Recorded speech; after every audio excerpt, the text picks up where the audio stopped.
Have you ever sat quietly in your favorite chair, maybe with a cup of tea in hand, and found yourself looking back on your life?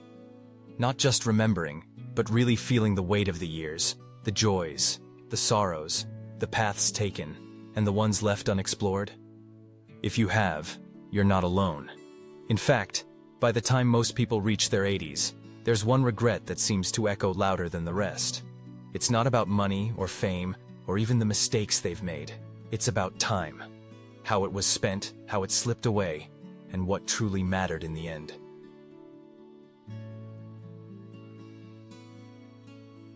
Today we're going to talk about something deeply personal but rarely spoken of. The emotional truths that haunt so many people later in life.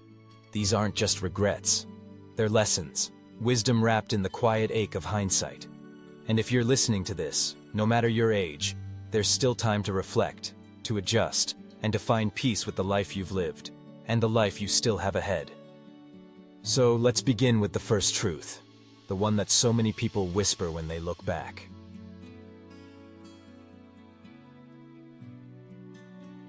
I wish I hadn't waited so long to do what truly mattered to me. Isn't that something? We spend so much of our lives putting things off, dreams, conversations, even simple joys. Because we tell ourselves, there's always tomorrow. But then, one day, we realize tomorrow isn't guaranteed in the way we once believed. Maybe it was a hobby you loved, but set aside for practicality. Maybe it was reconnecting with someone you lost touch with. Or maybe it was finally giving yourself permission to slow down and savor life instead of rushing through it. The truth is, time doesn't slow down for anyone. But here's the beautiful part. It's never too late to reclaim what matters. Even now. Maybe you can't climb a mountain or travel the world, but what's one small thing you've been putting off that would bring you joy? A phone call to an old friend? A long-neglected creative project? Today, not tomorrow, is the day to begin. And that leads us to the second emotional truth.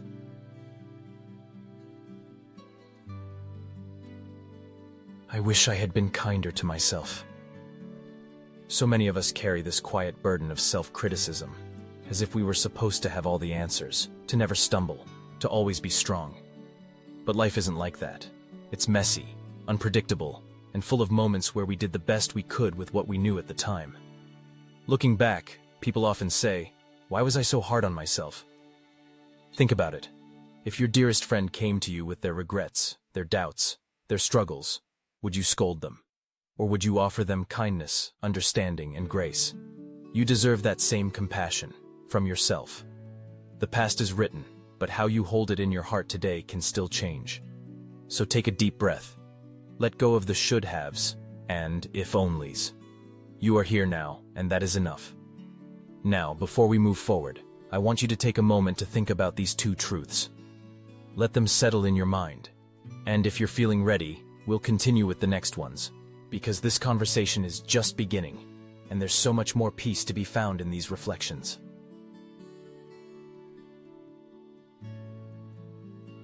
You know, there's a saying that, the older we get, the more we understand how little we actually need to be happy. And yet, so many of us spent years chasing things that, in the end, didn't fill our hearts the way we thought they would. That brings us to the third emotional truth, one that might surprise you at first, but when you really think about it, makes perfect sense. I wish I had spent less time worrying and more time living.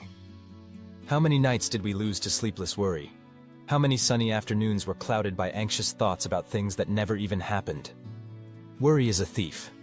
It steals our present moments, one after another, without ever giving anything back.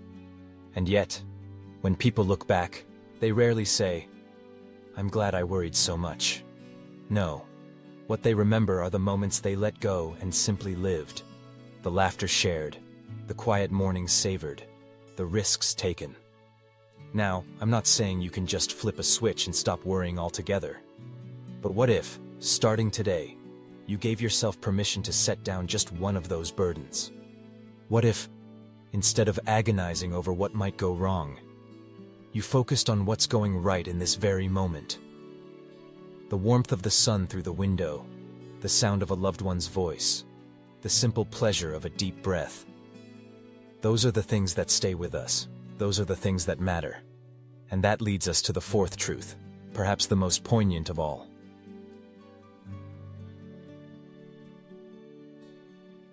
I wish I had told the people I love how much they meant to me, while I still had the chance. Isn't it strange how we assume the people closest to us just know how we feel? We think, they must realize I love them, or, I'll say it tomorrow. But life doesn't always give us those tomorrows. The words we leave unspoken don't just haunt the ones who are gone. They haunt us too. So here's my challenge to you. Don't wait. Pick up the phone. Write the letter. Say the words. Even if it feels awkward at first, even if you've never been the sentimental type, do it anyway. Because love isn't just a feeling, it's an action. And when we express it, we don't just give a gift to the people we cherish. We give a gift to ourselves. We free ourselves from the weight of silence. Now, I know these truths aren't always easy to sit with. They bring up memories, maybe even a few tears. But that's okay. These reflections aren't here to make you sad. They're here to help you see what still can be changed, what still can be cherished. And that's exactly where we'll go next. Because the most important part of this conversation isn't just about recognizing these truths. It's about what we do with them.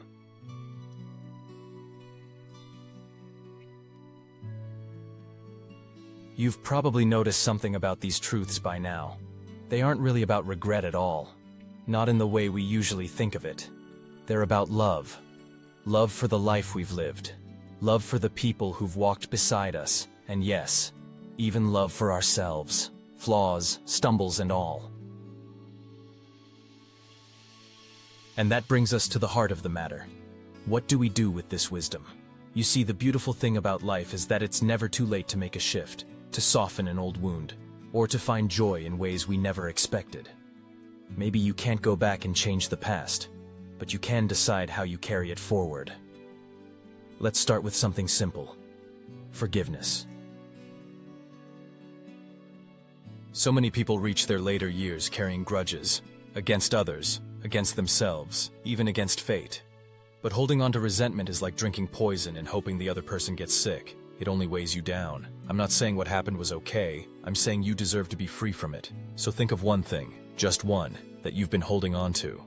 Maybe it's an old argument that doesn't matter anymore. Maybe it's a mistake you've never been able to let go of. What would it feel like to loosen your grip, even just a little? You don't have to forget. You just have to stop letting it take up space in your heart where peace could be instead. Now, let's talk about legacy, but not in the way you might expect. When people hear the word legacy, they often think of big things, money left behind, grand accomplishments, names etched in stone. But the truth? The most meaningful legacies are the invisible ones. The kindness you showed when no one was watching. The love you gave even when it wasn't returned. The way you made someone feel. That's what lingers long after we're gone. So ask yourself, what do I want my legacy to be? Not in terms of possessions or achievements, but in terms of connection. Maybe it's mending a strained relationship. Maybe it's sharing stories with your grandchildren so they know where they came from. Maybe it's as simple as being the person who always listens without judgment. Those are the things that truly last. And finally, let's talk about joy, because it's never too late to invite more of it in. So many people think joy is for the young, as if aging somehow means we're supposed to step aside from happiness. What nonsense. Joy isn't about how fast your body moves or how many candles are on your cake. It's about savoring. The taste of your favorite meal, the sound of rain on the roof, the way the light falls across the floor in the afternoon. These small moments are the fabric of a life well lived. So make a promise to yourself. Look for joy every single day. Not the big, flashy kind, but the quiet, steady kind that sustains us. And when you find it, let it fill you up.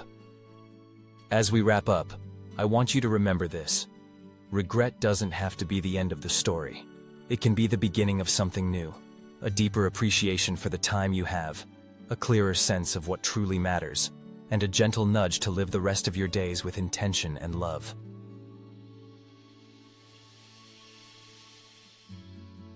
So tell me in the comments, which of these truths resonated most with you?